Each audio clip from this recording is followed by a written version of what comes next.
Hello everyone, welcome to Program Your Life. So when we talk about programming our life, when's the best time to do it? I would say there's two times, right before you're about to go to sleep and right when you wake up. Now let's focus on sleeping. When you sleep, you can dream anything, and those dreams have infinite potential. And the great thing is, so does your manifestation. That has infinite potential. When you realize that, this is a great time to impress your subconscious mind, then a lot of doors open up. So what you want to do right before you're about to sleep, you're relaxing, you're getting comfortable, and you're almost about to drift to sleep, is put a picture of what you want to experience in first person right as you're about to sleep. And then picture everything, the feeling, what it feels like, what you'd be doing. Create a scene as realistic as possible through your own eyes right now, right before you're about to sleep, and then amazing things will happen if you do that. One thing that will happen is you'll start to see that your manifestation is taking hold through little signs in the outer world.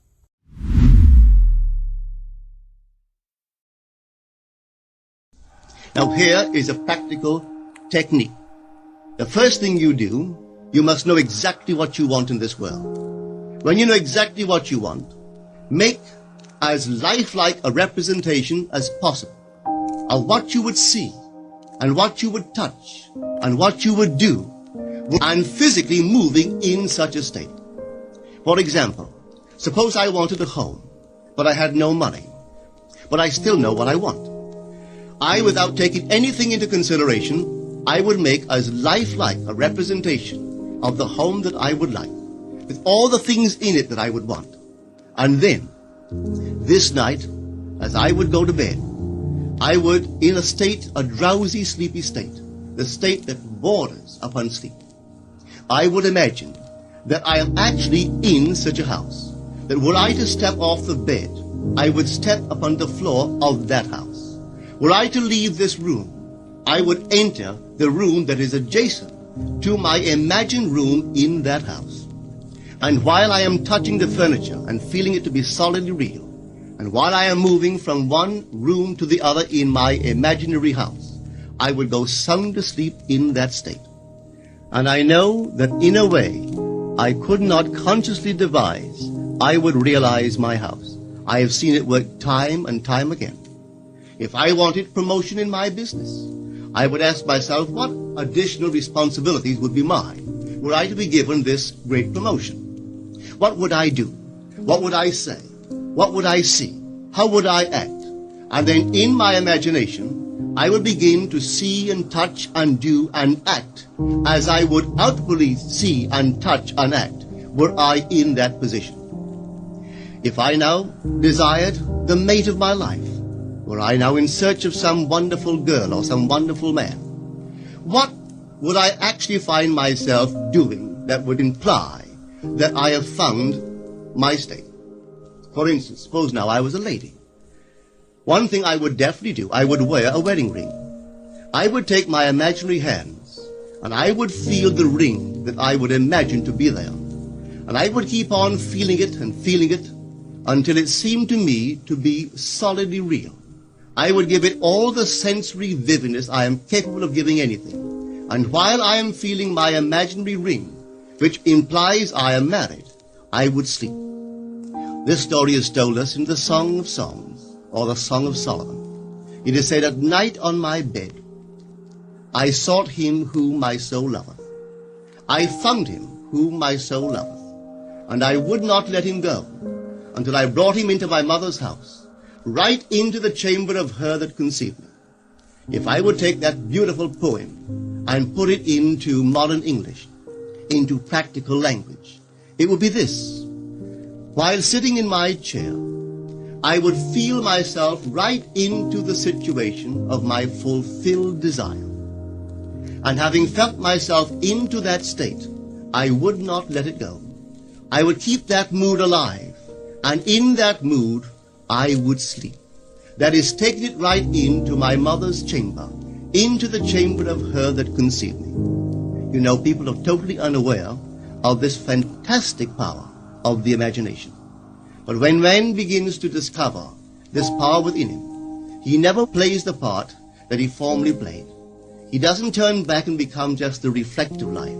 From here on in, he is the affecter of life. The secret of it is to center your imagination in the feeling of the wish fulfilled and remain therein. For in our capacity to live in the feeling of the wish fulfilled lies our capacity to live the more abundant life.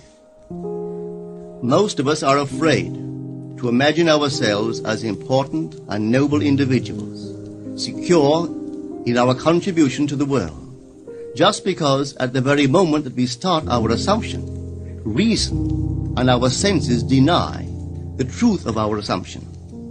We seem to be in the grip of an unconscious urge which makes us cling desperately to the world of familiar things and resist all that threatens to tear us away from our familiar and seemingly safe moorings. But I appeal to you to try it. If you try it, you will discover this great wisdom of the ancients, for they told it to us in their own strange, wonderful, symbolical form. But unfortunately, you and I misinterpreted their stories and took it for history when they intended it as instruction to simply achieve our every objective. You see, imagination puts us inwardly in touch with a world of states. These states are existent, they are present now, but they are mere possibilities while we think of them. But they become overpoweringly real when we think from them and dwell in them. You know, there's a wide difference between thinking of what you want in this world and thinking from what you want. Let me tell you, when I first heard of this strange and wonderful power of the imagination, it was in 1933 in New York City. An old friend of mine taught it to me. He turned to the 14th of John, and this is what he read. In my Father's house are many mansions. If it were not so, I would have told you. I go to prepare a place for you. And if I go and prepare a place for you, I will come again and receive you unto myself, that where I am, there ye may be also. He explained to me that this central character of the Gospels was human imagination. That mansion was not a place in some heavenly house, but simply my desire. If I would make a living representation of the state desired, and then enter that state and abide in that state, I would realize it. At the time, I wanted to make a trip to the island of Barbados in the West Indies, but I had no money. He explained to me that if I would that night, as I slept in New York City, assume that I was sleeping in my earthly father's house in Barbados, and go sound to sleep in that state, that I would realize my trip. Well, I took him at his word and tried it. For 1 month, night after night, as I fell asleep, I assumed I was sleeping in my father's home in Barbados. At the end of my month, an invitation from my family came, inviting me to spend the winter in Barbados. I sailed for Barbados the early part of December of that year. From then on, I knew I had found this Savior in myself. Welcome back, everyone. So hopefully you can see just how powerful sleep is. And while sleep is a great way to refresh yourself, it's also a great way to create your own reality. The old man told me that it would never fail. Even after it happened, I could hardly believe that it would not have happened anyway. That's how strange this whole thing is. On reflection, it happens so naturally. You begin to feel or to tell yourself, well, it would have happened anyway. And you quickly recover from this wonderful experience of yours. It never failed me if I would give the mood, the imagined mood, sensory vividness. I could tell you unnumbered case histories to show you how it works. But in essence, it's simple. You simply know what you want. When you know what you want, you're thinking of it. That is not enough. You must now begin to think from it. Well, how could I think from it? I am sitting here, and I desire to be elsewhere. How could I, while sitting here physically, put myself in imagination at a point in space removed from this room and make that real to me? Quite easily. My imagination puts me in touch inwardly with that state. I imagine that I am actually where I desire to be. Now, can I tell that I am there? There is only one way to prove that I am there. For what a man sees when he describes his world is as he describes it relative to himself. So what the world looks like depends entirely upon where I stand when I make my observation. So if, as I describe my world, it is related to that point in space I imagine that I am occupying, then I must be there. I am not there physically, no, but I am there in my imagination, and my imagination is my real self. And where I go in imagination and make it real, there I shall go in the flesh also. When in that state I fall asleep, it is done. I have never seen it fail. So this is the simple technique on how to use your imagination to realize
your every objective.